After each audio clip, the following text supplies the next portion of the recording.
செயற்கை நுண்ணறிவு பெற்ற ரோபோட்டிக் முழங்கால் மூட்டு மாற்று அறுவை சிகிச்சையின் புதிய கருத்துக்கள் பற்றிய கருத்தரங்கம். செயற்கை நுண்ணறிவு பெற்ற ரோபோட்டிக் முழங்கால் மூட்டு மாற்று அறுவை சிகிச்சையில் தற்பொழுது புதிய கருத்துக்கள் பற்றிய கருத்தரங்கு ரெக்ஸ் ஆர்த்தோ மருத்துவமனை சார்பாக நாளை அவிநாசி சாலையில் உள்ள தனியார் நட்சத்திர விடுதியில் நடைபெறவுள்ளது.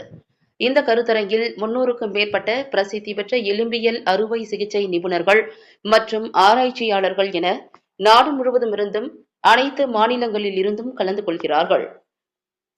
இந்த கருத்தரங்கில் செயற்கை நுண்ணறிவு குறித்து அனுபவம் மற்றும் முன்னேற்றங்கள் குறித்து ஆலோசிக்க உள்ளனர்.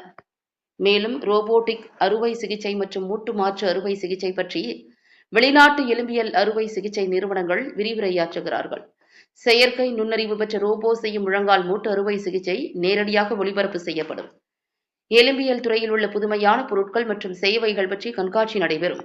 ரோபோட்டிக் மூட்டு மாற்று அறுவை சிகிச்சையில் நோயாளிகள் அதிவிரைவாக வலியின்றி குணமடைவதை காணலாம். சமூகத்தில் உள்ள அனைத்து மக்களும் அறிந்து கொள்ள விழிப்புணர்வு ஏற்படுத்துவதே இந்த கருத்தரங்கின் முக்கிய நோக்கம் என்றும் தலைமை எலும்பியல் அறுவை சிகிச்சை நிபுணர் டாக்டர் ரெக்ஸ் தெரிவித்தார்.